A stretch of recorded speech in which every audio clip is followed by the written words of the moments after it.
फागुन शुक्ल पक्ष आमल की एकादशी। सूत जी ने 88,000 ऋषियों को संबोधित करते हुए कहा, हे ऋषियों, एक बार की बात है, महान राजा मंधाता ने वशिष्ठ जी से पूछा, हे वशिष्ठ जी, यदि आप मुझ पर प्रसन्न हैं तो ऐसे व्रत की कथा कहिए जिससे मेरा कल्याण हो। महर्षि वशिष्ठ जी बोले, हे राजन, सब व्रतों से उत्तम और अंत में मोक्ष देने वाला आमल की एकादशी का व्रत है।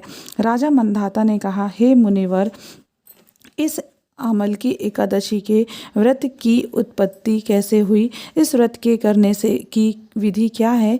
हे वेदों के ज्ञाता, कृपा करके इसका सब विवरण मुझसे विस्तार पूर्वक कहें। मुनि वशिष्ठ ने कहा, हे नृप श्रेष्ठ, मैं तुम्हारे समक्ष विस्तार से इस व्रत का वर्णन करता हूँ। यह व्रत फाल्गुन माह शुक्ल पक्ष में होता है।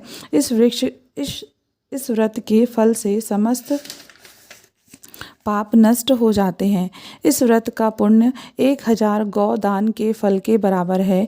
आमल की अर्थात आंवले की महत्ता उसके गुणों से अतिरिक्त इस बात से भी है कि इसकी उत्पत्ति भगवान विष्णु के श्रीमुख से हुई है।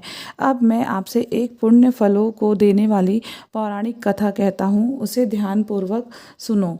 वैदिक नामक एक नगर था। इस नगर में ब्राह्मण, वैश्य, क्षत्रिय, शूद्र चारों वर्ण आनंद पूर्वक रहते थे। नगर में सदैव वेद ध्वनि गूंजा करती थी। उस नगरी में कोई भी पापी, दुराचारी, नास्तिक आदि न था। उस नगर में चैत्ररथ नामक चंद्रवंशी राजा राज्य करता था। वह महान विद्वान तथा धार्मिक वृत्ति का था। उसके राज्य में कोई भी दरिद्र तथा कंजूस नहीं था। उस राज्य के सभी निवासी विष्णु भक्त थे। वहाँ के वृद्ध से बालक तक सभी निवासी प्रत्येक एकादशी का व्रत करते थे। एक समय फाल्गुन मास के शुक्ल पक्ष की आमल की नामक एकादशी आई। उस दिन राजा से प्रजा तक, वृद्ध से बालक तक सबने हर्ष सहित उस एकादशी का व्रत किया। राजा अपनी प्रजा के साथ मंदिर में आकर कुंभ स्थापित करके तथा धूप, दीप, नैवेद्य, पंचरत्न, छत्र आदि से धात्री का पूजन करने लगे। वे सब धात्री की इस प्रकार स्तुति करने लगे, हे धात्री, आप ब्रह्मा स्वरूपा हैं। आप ब्रह्मा जी द्वारा उत्पन्न हो तथा समस्त पापों को नष्ट करने वाली हैं। आपको नमस्कार है। आप मेरा अर्घ्य स्वीकार करो। आप श्री रामचंद्र जी के द्वारा सम्मानित हैं। मैं आपसे प्रार्थना करता हूँ, मेरे समस्त पापों का हरण करो। उस देवालय में रात्रि को सबने जागरण किया। रात्रि के समय उस जगह एक बहेलिया आया। वह महापापी तथा दुराचारी था। अपने कुटुंब का पालन वह जीव हिंसा करके करता था। वह भूख प्यास से अत्यंत व्याकुल था। कुछ भोजन पाने की इच्छा से वह मंदिर के एक कोने में बैठ गया।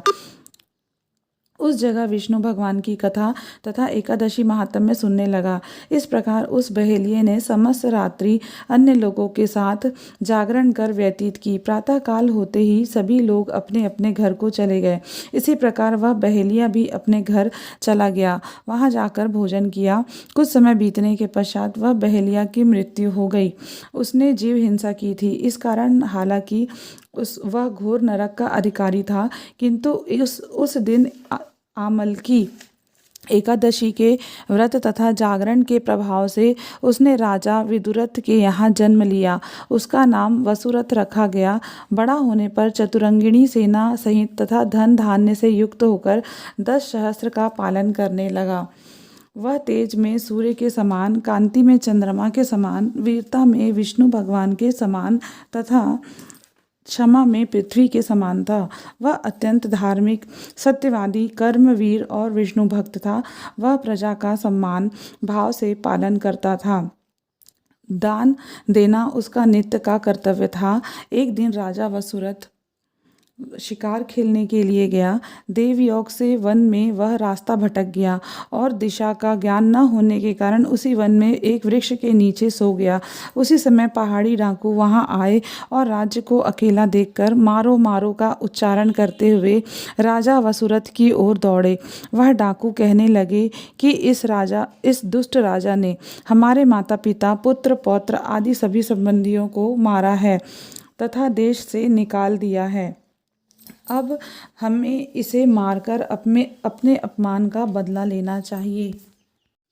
ऐसा कहकर वे डाकू राजा को मारने लगे और उस पर अस्त्र शस्त्र का प्रहार करने लगे। उसके अस्त्र शस्त्र राजा के शरीर पर गिरते ही नष्ट हो जाते और राजा को पुष्पों के समान प्रतीत होते थे। कुछ देर बाद विधाता की करनी ऐसी हुई कि उन डाकुओं के अस्त्र शस्त्र उन पर उल्टा प्रहार करने लगे, जिससे वे मूर्छित हो गए। उस समय राजा के शरीर से एक दिव्य देवी प्रकट हुई। वह देवी अत्यंत सुंदर थी तथा सुंदर वस्त्रों तथा आभूषणों से अलंकृत थी। उसकी भ्रुकुटी टेढ़ी थी, उसकी आंखों से लाल लाल अग्नि निकल रही थी। वह उस समय काल के समान प्रतीत होती थी। उसने देखते ही देखते उन सभी डाकुओं को काल के गाल में पहुंचा दिया। जब राजा की नींद टूटी तो उन डाकुओं को मरा हुआ देखकर सोचने लगा कि इन दस्युओं को किसने मारा, मेरा इस वन में कौन हितैषी रहता है। जब राजा वसुरथ ऐसा विचार कर रहा था, तभी आकाशवाणी हुई, हे राजन, इस संसार में भगवान विष्णु के अतिरिक्त तेरी रक्षा कौन कर सकता है। इस आकाशवाणी को सुनकर राजा ने विष्णु भगवान को प्रणाम किया, फिर अपने नगर को वापस आ गया और सुखपूर्वक राज्य करने लगा। महर्षि वशिष्ठ बोले, हे राजन, यह सब आमलकी एकादशी के व्रत का प्रभाव था। जो मनुष्य एक भी आमलकी एकादशी का व्रत करता है वह प्रत्येक कार्य में सफल होता है और अंत में विष्णु धाम को जाता है। ओम नमो भगवते वासुदेवाय नमः।